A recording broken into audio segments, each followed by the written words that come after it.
My name is Victor Furman. Some call me The Voice.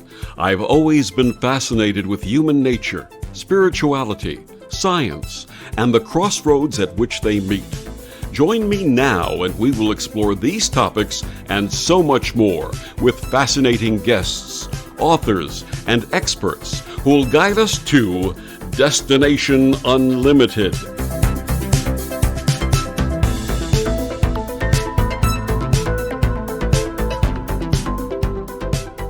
Is there a way to transform your DNA through vibration and intention for personal healing and spiritual awakening? My guest this week on Destination Unlimited, Ruslana Remennikova, is a former research scientist for the Fortune 100 ranked company ThermoFisher Scientific, where she worked with vaccine sciences. In a 2016 leap of faith for a more meaningful life, she left the world of corporate science to later open a sound medicine practice while writing her first book. She's the founder of Songbird Science, a research and education enrichment provider exploring frequency and consciousness. Her website is RuslanaRemennikova.com, and she joins me this week to share her new book, Activating Our 12-Stranded DNA. Please join me in welcoming to Destination Unlimited, Ruslana Remennikova. Welcome, Ruslana. Hi, Victor. It's a pleasure to be on your show. Thank you for having me. And thank you for joining us and sharing your very important message. So please share with us your early path and how it led to your work as a biological research scientist. Thank you, Victor. My parents were originally from Kiev, Ukraine, and I was actually born there in 1988. When my parents immigrated here to the United States, I understood that I was going to be on a special path. I didn't understand at the time that I was going to be a scientific researcher by any means, but I understood that I was going to work hard. I am a curious person, and I'm open-minded. That was my path of survival as a young child, and I wanted to appease my parents, specifically my father's legacy in becoming rooted in this country. As I was growing up, as I mentioned, was very curious, spent a lot of time outdoors in nature. Because English is actually my second language, I spent a lot of time learning how to observe, be quiet, and listen. These three factors are essential in how I am able to relate to the world now and are critical in my ability to be a scientist and an analytical thinker. I just wanted to mention that foremost because this part of my history is really important. It's integral to who I am today. When I graduated from Virginia Commonwealth University in Richmond, Virginia, I had a bachelor's in biology and chemistry. I knew that I was going to pursue a scientific career because naturally I was a good chemistry student in high school. Believe it or not, I had a 105 end of year average. Biology was interesting to me. However, I was already ahead when I graduated from high school, and I was already a sophomore, actually. At the end of my high school, when I graduated, I was already an incoming fourth semester sophomore as a college student. So I decided to pursue two paths, biology and chemistry, because I had the time, and that was what I was naturally curious about. So when I graduated from VCU, I landed an opportunity working for a contract research organization. At the time, the name of the company was Pharmaceutical Product Development. I was an entry-level bench chemist, started to grow in that career. 6 years down the road, became a senior scientist. And then something very pivotal happened in 2016. And that was my next question. What transpired in 2016 that changed everything for you? 2016 was a year that turned my entire life upside down. My father passed away overnight, suddenly. I felt as if the most important thing was stolen from me. At the time, I couldn't process it, but that's how I felt. And I was very close with my father. When that happened, I started to reevaluate my entire life. Understanding that when I was a child, I mentioned it was very important for me to follow my parents' dreams. I knew it was my parents' dreams that led me to pursue a very rigid career in science. And at the time, I didn't really get to explore what do my dreams actually mean to me? What do I want? So in 2016, I didn't quite make a leap yet, but after my father died, it was 7 days after we both completed an Olympic level triathlon. An Olympic level triathlon is about 1,200, I think it's yards of swimming, then about 27 miles of cycling, and then 6 miles of running. He had died of a diagnosed heart attack. So at the time, I decided to test my physical endurance and transmute the immense grief that I was experiencing while also going through a complex divorce.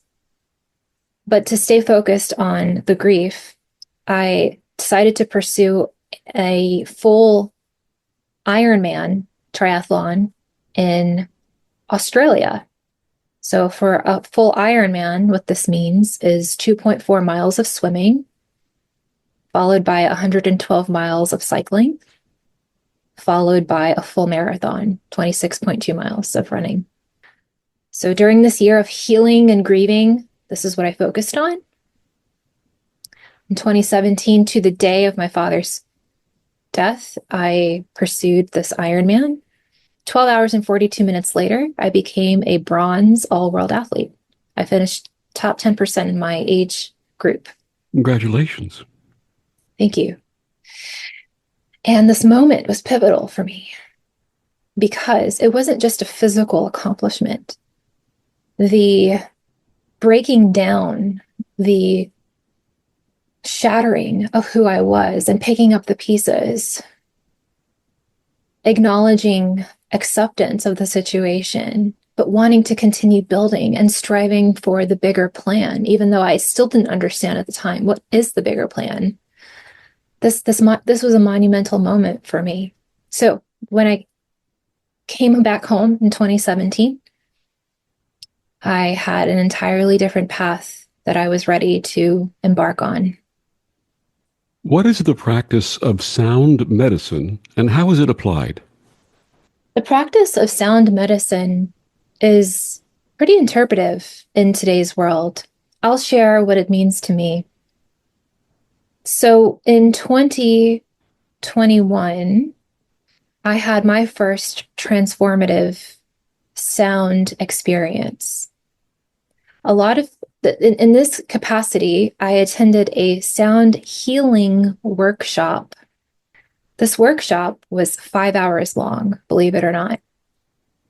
As I laid there, absorbing the frequencies coming from the leaves, the crystal bowls, the yidaki, which is also known as a didgeridoo in the Aborigines population, the chimes, for 5 hours. I believe I had a complete cellular reset where I experienced my dreams. I was in contact with my ancestors. I had felt so much peace and joy and clarity. And when my facilitator at the time awakened us from the space. Now, when you get into this rhythm, it's called the theta rhythm, when your brainwave is from 4 to 8 hertz, everything around you is existing, but you're in the medium. You're in this dreamy subconscious state where there's a lot of healing that can take place. that environment is positive. You're able to reestablish a positive relationship in a safe way. And it's medicinal. When I awoke, I heard my facilitator say, and now as you come back into this space, my body and my mind felt completely well again, hydrated. My body felt hydrated on a cellular level just from the frequency. So in 2021, I decided to pursue a sound medicine practice at the time. It was called sound healing. And I left. I'm kind of skipping around because from 2017 to 2021, I realized there's a lot that happened. But just to stay relevant to this question, I decided to open a sound healing or medicine practice at a local yoga studio in Richmond while working on this book. And at the time, I was very fortunate to be able to have a venue that was so opening and welcoming, building community through this sound medicine. Through my, so I started to do different sound healings at different studios as sort of an alternating teacher. And one of my students at the time turned out to be a nurse that works local in one of the hospitals here in Richmond, the Medical College of Virginia. And she came up to me after my sound session and she says, "We need you. We need you in our hospital." She said, I don't know how to explain this to you, but there's got to be a way for you to come and demonstrate this modality to our nurses, to our doctors, because we know this would help our patients. So at the time, I felt my body completely light up, and I understood that everything that has brought me to this path, to this moment, it was all here. This is where I needed to be. This is where, not just me, but this is the path of the future of sound and medicine, is to apply it in a clinical atmosphere. So as I decided to give it a shot, I asked her, would you be able to introduce us? And she did. A couple of months later, I participated in a nurse week where I demonstrated this modality to physicians and nurses. The nurses and the doctors gave remarkable feedback that this practice actually does have a place in patient care.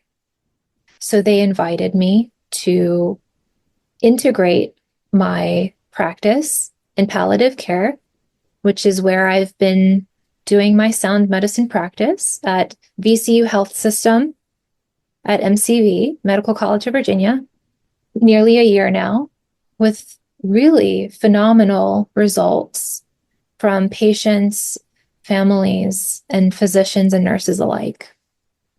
So it was a synchronicity that brought you into that role. Yes, it was. It was a synchronicity.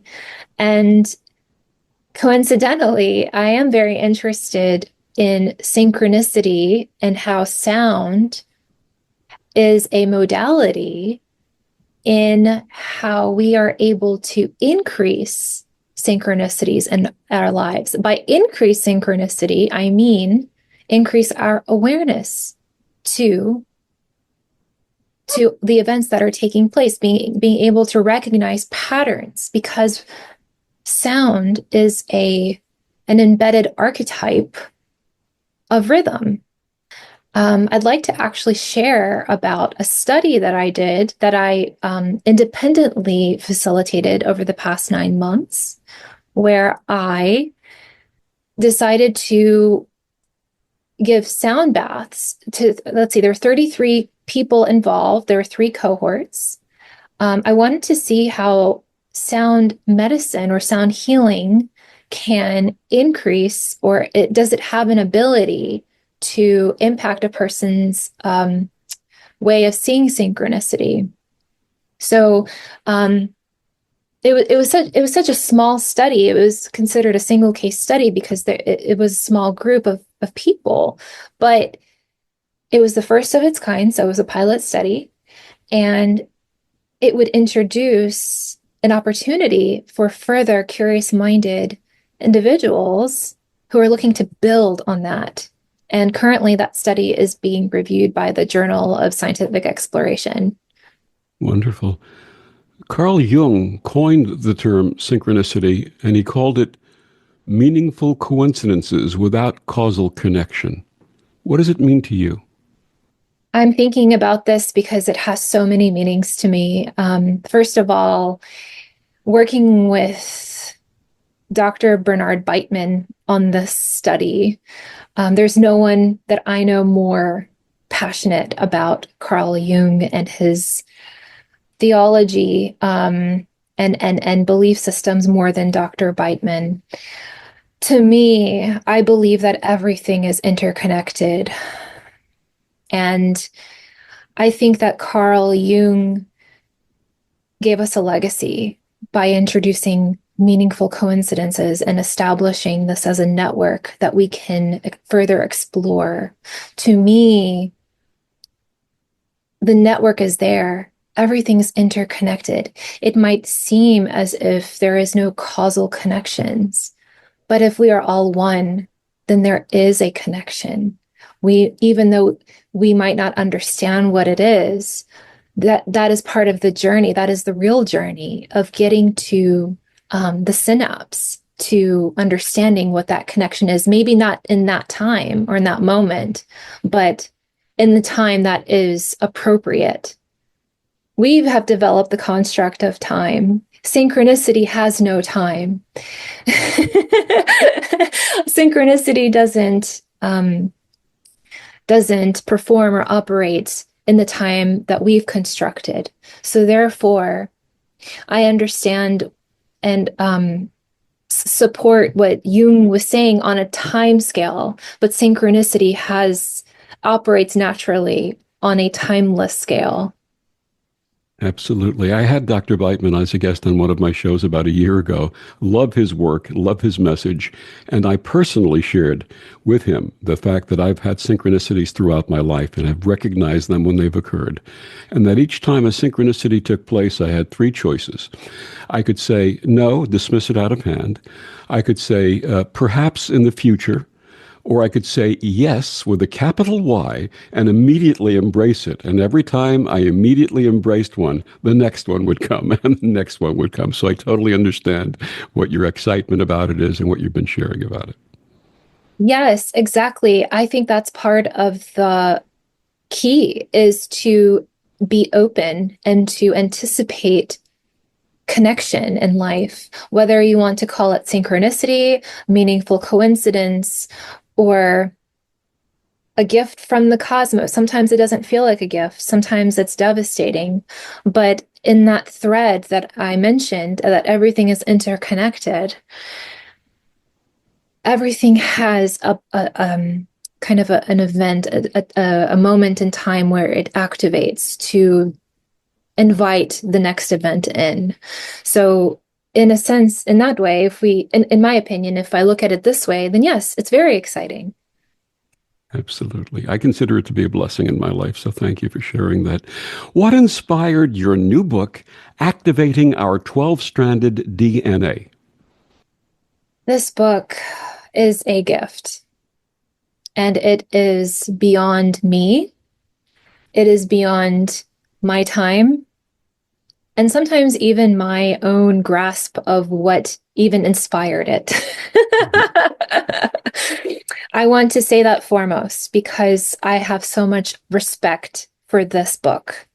I treat it as its own life force, as its own message, as its own blueprint that I feel honored to be a channel of, because that's what every author or every creator is. We are simply instruments of this carrying message that we want to be of service to. What inspired it was a calling. It was a calling. It was that 2016 moment. It started there where life changed for me. I didn't understand it at the time, but everything pointed into this direction where I was a scientist by trade, and then I transitioned to become an entrepreneur, where I opened a coffee shop to learn how to be more open-minded, more engaged with learning about people, servicing people, loving people, where I transitioned back to corporate science due to the coronavirus and working back in vaccine sciences at the time. But when I was working in vaccines again, I was pulled. I understood that it was a temporary incubator, but I started to become interested in writing. I started to write 5 minutes a day while I was working in corporate. I didn't understand it at the time again, but I trusted it. It was a calling. I started writing 5 minutes a day, and I wanted to write about healing. And it wasn't the type of healing that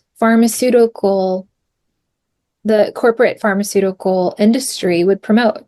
I wanted to write about the evolution of our healing. So I wrote 5 minutes a day for 2 years. It eventually increased to more like, 15, 20, 30 minutes. And 2 years later, I trusted the calling where I wanted to leave that corporate job, which I was a pharmaceutical research bioanalytical scientist, and I wanted to give my all to this book. So I made a leap of faith into the void, into the abyss. Now, at the time, I submitted this embryo manuscript, which wasn't activating our 12-stranded DNA at the time. At the time, it was called something else. Sent this manuscript to, I want to say, an endless amount of publishers and agents. And funny enough, there was one publisher in her traditions, Richard Grossinger, who is the curator of Sacred Planet Books, that he recognized that message, even though it wasn't as profound and distinct as it is now, which is called the activating our 12-stranded DNA. But he understood that there was a person who was trying to formulate a futuristic concept that needed to be brought out. He responded to me within 24 hours. I was shocked. And he said, "This book won't do." He says, "This book won't do. Are you ready to write your real book?" I'm getting chills right now, because that was a pivotal moment. I felt as if the universe was shouting to me now. Thank you for accepting the call. Do you want it? And I said, I want this. So, full circle, I had to give that story because it's rich. It's hard to answer that question linearly. But what inspired me to write Activating Our 12-Stranded DNA is, I believe, the future. The future inspired me to write this book. And I dedicated, sacrificed, and wanted to give my all into this. So I left corporate, as I mentioned, gave 2 years of endless writing, refining, loving, grieving, metamorphosing, listening to the message that wanted to be given. So it was about passion and purpose. passion and purpose, and I believe a cosmic synchronicity. Absolutely. My guest is Ruslana Remennikova. Her book, Activating Our 12-Stranded DNA. Ruslana, please share with our listeners where they can get this amazing book and find out more about you and your work. Thank you, Victor. My book, Activating Our 12-Stranded DNA, Secrets of Dodecahedral DNA for Completing Our Human Evolution, is available everywhere books are sold. Amazon, Bookshop, Barnes & Noble, Simon & Schuster, Inner Traditions. My website is www.ruslanaremennikova.com. My website will also offer information on my work, my background, and future offerings, and current offerings. And we'll be back with more of Ruslana after these words on the Om Times Radio Network. The cutting edge of conscious radio, Om Times Radio, IOM FM. Om Times Magazine is one of the leading online content providers of positivity, wellness, and personal empowerment. A philanthropic organization, their net proceeds are funneled to support worldwide charity initiatives via Humanity Healing International. Through their commitment to creating community and providing conscious content, they aspire to uplift humanity on a global scale. Om Times, co-creating a more conscious lifestyle. Hey, Dad, your prescription will be ready in just a minute. Hey, Dad, your laundry will be ready in just a minute. Dad, your lunch will be ready in just a minute. Hey, honey, why don't you take a minute? When you help care for a loved one, you give them as much time as you can, making sure they're safe and comfortable. But it's just as important that you take some time for yourself. At AARP, we can help with information and useful tips on how you can maintain a healthy life balance, care for your own physical and mental well-being, and manage the challenges of caring for a loved one. Because the better care you take of yourself, the better care you can provide for your loved one. Thanks, Dad. Thank you. You're there for them. We're here for you. Find free care guides to support you and your loved one at aarp.org/caregiving. That's aarp.org/caregiving. A public service announcement brought to you by AARP and the Ad Council. Back on Destination Unlimited, my guest this week, Ruslana Remennikova, her book, Activating Our 12-Stranded DNA. Ruslana, can you explain the concept of 12-stranded DNA and its significance? Yes, thank you, Victor. When one person might listen to this descriptor, 12-stranded DNA, it may cause a person to stop in their tracks and do a double take. What do you mean 12-strand DNA? We all have a double-stranded DNA. We have the helix. That's what we've been told. That's what we've been given, right? Well, the answer is, of course, yes. We are beings of what we understand to be a double-stranded DNA. However, the concept that my book is offering is more of a thought-provoking approach to a molecular paradigm of the future. We understand from current research that DNA is a complex molecule. It actually doesn't have a fixed shape or structure. Those are not just my words. These words are shared by renowned scientists making groundbreaking results and captured pictures of the DNA molecule as a multiple strand DNA. We're talking about more than a double strand. For example, there was a biologist in Imperial College that discovered a 4-stranded DNA molecule in a healthy human normal cell. What this book is exploring is a new frontier. And it's building upon the knowledge that we were given thousands of years ago from the Pythagoreans, such as Plato. Plato gifted us with the Platonic solids, the tetrahedron, the cube, the octahedron, the icosahedron, and the dodecahedron. Now, I know that sounds sort of jargon and technical, and maybe a lot of people don't know what those solids mean, and that's okay. That's not the point.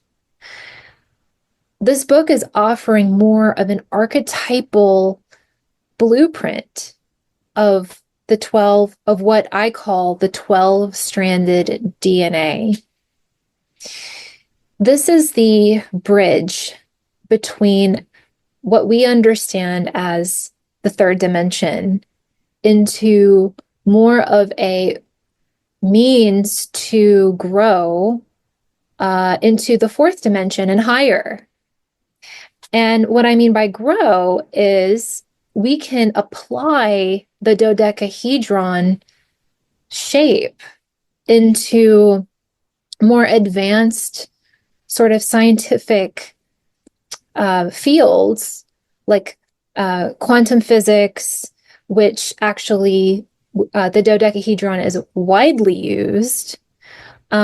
We also have seen the dodecahedron applied in astronomy, where Armin Spitz in the 50s created a projector, a way like sort of like a telescope of being able to look at the moon and the stars through a dodecahedral shaped dome. Funny enough, when he was manufacturing this projector, he asked Albert Einstein for advice. How can because he started with a model that wasn't a dodecahedron. I forgot what was the original shape, but it wasn't a dodecahedron. He asked Albert Einstein, he says, how can I improve my current model? And Einstein gave him the golden nugget. He said, try a dodecahedron. So Spitz changed his model to dodecahedron, and it introduced the opportunity of how we're able to now see our solar system.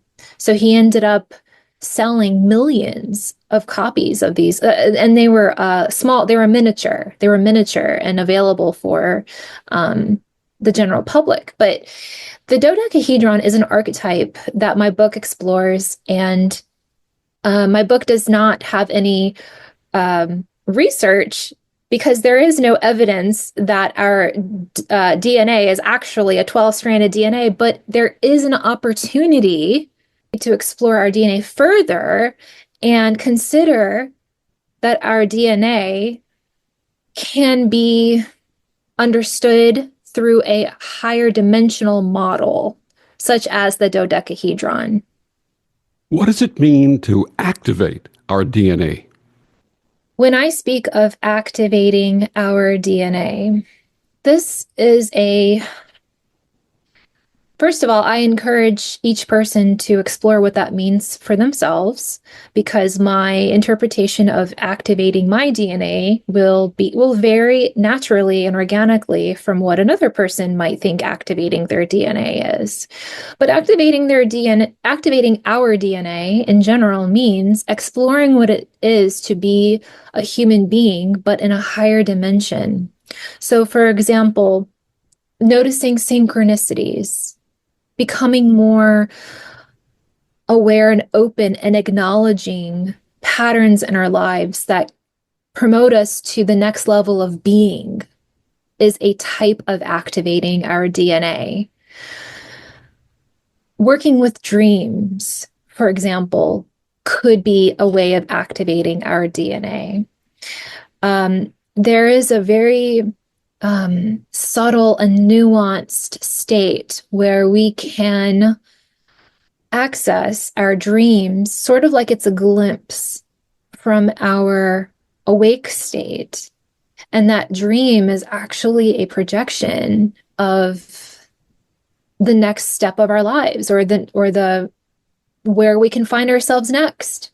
But it's being able to capture moments like that allows us to explore the next level of being alive. And even if a person, let's say that those are kind of advanced steps, and advancing the psychic field where people are starting to communicate through thoughts. We just had an exchange, Victor, where you told me something meaningful and my body lit up. That's a form of activating and also acknowledging our DNA. Those moments, we can't just let them go. We can't just it's good that we can feel them, but also let's celebrate those moments, because those moments are key in how we are able to build upon them as a living organism. There's so much that I want to say here, but I also want to include activating our DNA also means some of the hard things in life as well, such as forgiving, such as self-accepting. It can even be as hard as loving sometimes.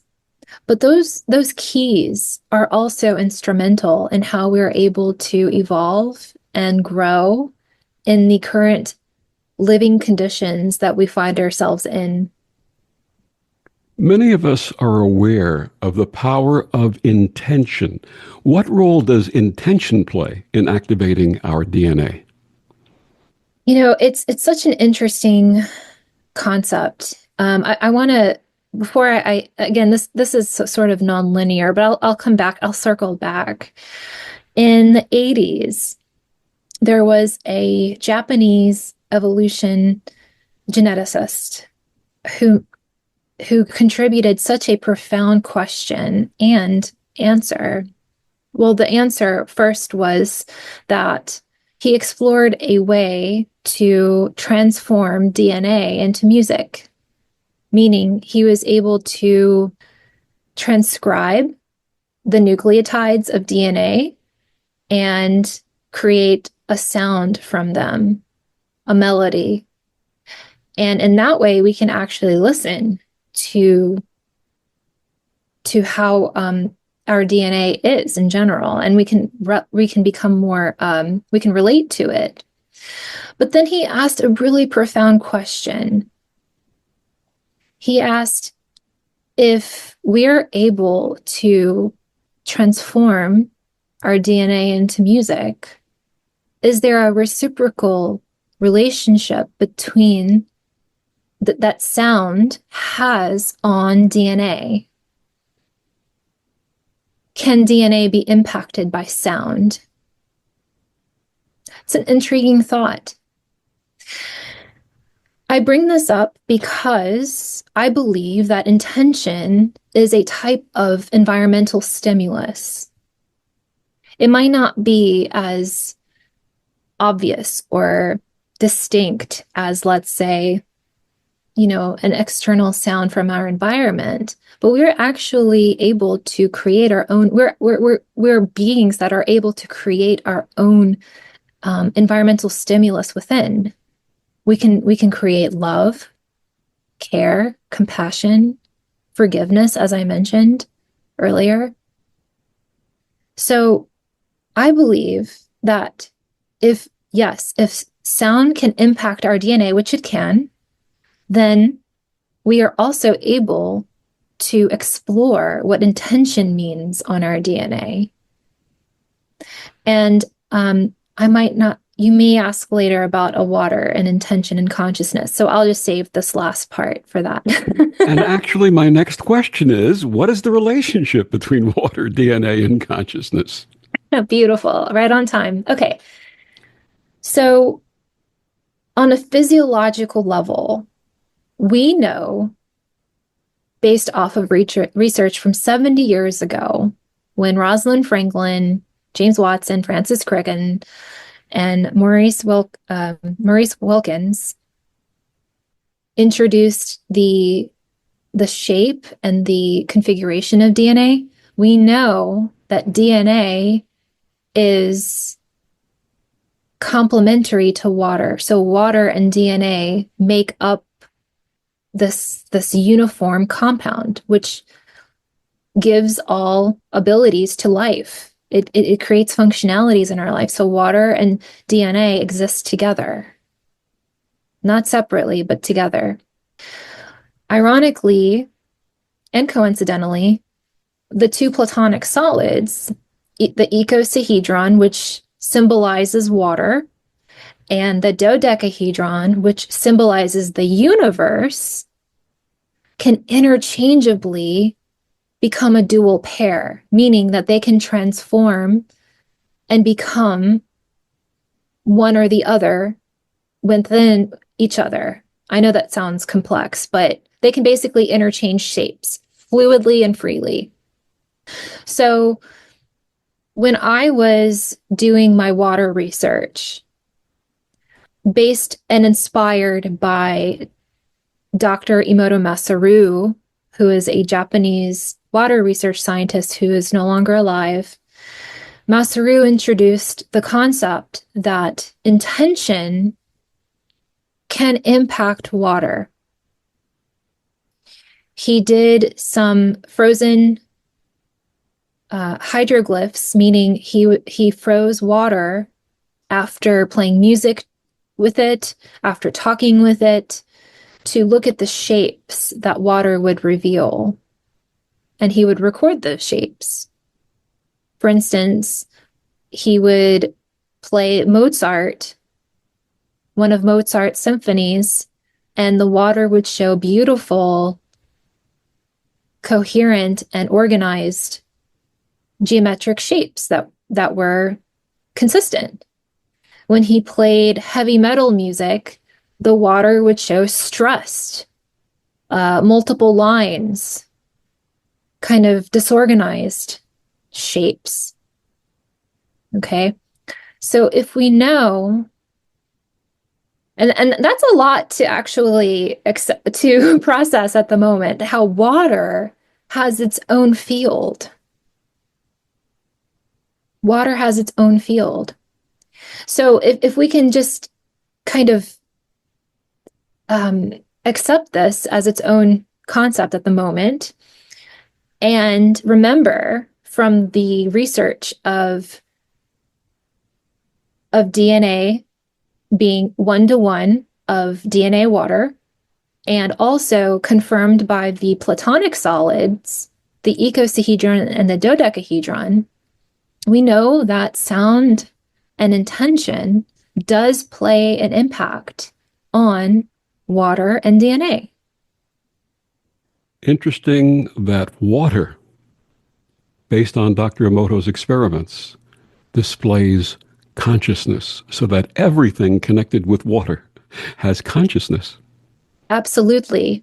And I also did my own experiments with water, which is what I offer in my book with pictures, where I talk with water, I play music with water. I played music from my harp to water, and my harp was actually calibrated to the frequencies using the geometric angles of the dodecahedron to see what shapes would water give with a dodecahedral model. Does that make sense? Absolutely. It really does. My guest is Ruslana Remennikova. Her book, Activating Our 12-Stranded DNA. We'll be back with more after these words on the Om Times Radio Network. Humanity Healing International is a small nonprofit with a big dream. Since 2007, HHI has been working tirelessly to bring help to communities with little or no hope. Our projects are not broad mandates, nor are they overnight solutions, but they bring the reassurance that no one is alone and that someone cares. To learn more, please visit humanityhealing.org. Humanity Healing is where your heart is. Imagine yourself being transported to India, to the banks of the Ganga and an ashram in Rishikesh. Visualize that you are welcome to satsang with an American sannyasi who shares the wisdom of her guru. Your visualization has manifested. Join Sattvi Bhagawati Saraswati for inspiration and transformation every Thursday at 11 a.m. Eastern on Om Times Radio. Hello, I'm Sandy Sedgbeer, host of Om Times Magazine's flagship radio show, What is Going On? My passion is sifting through information, research, and innovations from new thought teachers, speakers, and researchers, pushing back the boundaries of what we know about life, energy, metaphysics, and the universe. I love shifting perceptions about who we are, why we're here, and how quickly impossible becomes normal when we open our minds, expand our awareness, and accept that the only limits that exist are those we place upon ourselves. So if you're the kind of forward-thinking, eager investigator of what lies beyond the current reality that most perceive, why not make a date to come play with me in the field of possibilities at 4 p.m. Pacific Time, 7 p.m. Eastern Time every Thursday, and together we can discover what's really going on. Back on Destination Unlimited, my guest, Ruslana Remennikova, her book, Activating Our 12-Stranded DNA. Ruslana, how can activating our DNA facilitate emotional and physical healing? Thank you, Victor. I think that the process, the calling, that initial step to accepting that there is a bigger plan beyond us, it takes a we need to contribute something in order for our healing to happen. Things don't necessarily happen on their own when it comes to our own disciplines. This is a discipline and a practice. I do believe in letting things happen, but this is sort of a different kind of nuance and context. When we are attempting to heal, sometimes that means clearing. Sometimes that means active recovery. It's like taking a hike in the mountains with a 50-pound book bag on your shoulder, going 16 hours a day to get to your tent overnight, and then knowing that you have to do it again the next day. But when you do it the next day, you need to actively move and massage and really work your muscles before you get that backpack back on and continue working. Otherwise, it's futile. It's going to be a very painful process to get through that journey. So in this analogy, what I'm trying to say is that we have to contribute something in our own healing, whether that means letting go. And I'm going to say, I say letting go with a very sensitive and kind of subjective understanding that letting go is different for everyone, and everyone has their own understanding naturally of what letting go means. Letting go is not easy. Letting go is one of the hardest things in life of the human experience. I have seen and I believe this, but I also know that it's possible. Letting go to be able to move on, to love, to self-accept, to believe in the bigger plan, in order to get to the next step of healing, I believe is one of the most fulfilling aspects of life. So in order for us to explore what does activating our DNA mean, it begins on an emotional level. And to do that, we have to give ourselves to it. We have to kind of assist in that resistance training, that emotional boot camp that we all are going through on some plane in this realm that we live in. So, whether that means, looking at ancestral healing or truly grieving and finding a way to compost and transmute what that grief means to each person, evaluating a very stressful or hard situation with love, with compassion, that's all so significant in how we are able to explore this kind of exciting and exotic lens of activating our 12-stranded DNA. You make a very important point, because letting go of something that is conscious in this lifetime, at least we have something to connect with. But ancestral trauma resolution is a little more difficult. How does that happen in the DNA activation process? Well, we are carrying ancestral trauma every day. It's so deeply embedded in each and every one of us. It's actually part of what some scientists and what I believe is part of our mitochondrial DNA. Mitochondrial DNA is a separate kind of DNA that we carry that comes from our mother.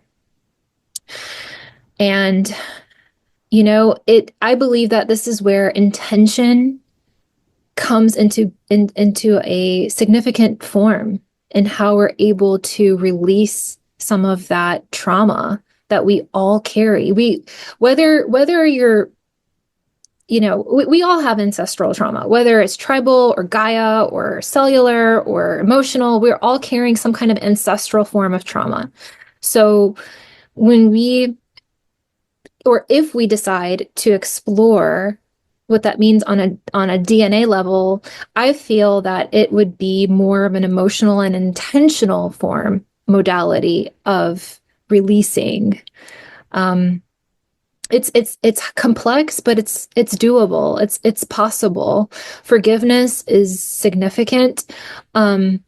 If forgiveness is not a zone that is possible for a person in that moment, I think finding connection through the earth, through the atmosphere, through the vibration and frequency of the planet is also a miracle. It's God sent. There's also angelic wisdom and love that's all around. That carried me through a lot of ancestral trauma. Yes. When I was going through some very turbulent storms. There's access to a lot of forms of life on this planet. Animals are significant in healing. We talked a little bit about water, and knowing that water has its own consciousness and its own way of loving and giving back. Actually, water is giving back. It is the form of giving back. That's all that water is it's selfless. Absolutely. Yes, there's just so much to notice about the planet and about all of life, including ourselves. So I think the first step is stepping out of the ego. I know that's hard, and ego is there to protect, and it is what we interface with. But what I mean by stepping out of ego is to look at life in the way that there is all types of opportunities around us, and frequency and vibration is the modality in how we're able to start making some shifts within ourselves. Absolutely. How may readers apply the knowledge and techniques from your book in their everyday lives? One of the most critical points of this book is that I'm giving steps and different practices for each reader, but the most important thing is that these steps are not ultimate. I encourage each person's way of finding their own medicine within, because each person is what I like to call, each person is a walking medicinal form of art. And we all carry the wisdom and the medicine within. So what I mean to show in the book is not it's not a one and everything sort of approach. It's just an idea. It's just to help a person understand sort of a creative approach to finding that frequency and way of activating within. But the applications that my book gives, there's a number of different keys. There's numbers, there's water, there's grief, there's dream work, there's DNA practices, there's angelic communication. Love and hope is the story of this book. And I believe that the love and the hope is what transpired the keys to be delivered in the form of this book. Absolutely. My guest, Ruslana Remennikova, her book, Activating Our 12-Stranded DNA. Ruslana, please, one more time, share with our listeners where they can get your book and find out more about you and your amazing work. Thank you, Victor. Activating Our 12-Stranded DNA, Secrets of Dodecahedral DNA for Completing Our Human Evolution is available everywhere books are sold, including Amazon, Barnes & Noble, Bookshop, Inner Traditions, and Simon & Schuster. You can contact me through my website, www.ruslanaremennikova.com. Ruslana, dodecahedron is easy for you to say. I'm glad you said it. I didn't have to. Thank you so much for joining us and sharing this amazing and wonderful and truly needed work. Thank you so much, Victor. It is such a joy to connect with you, and thank you for your work as well. Thank you, Ruslana. And thank you for joining us on Destination Unlimited. I'm Victor, the Voice Furman. Have a wonderful week.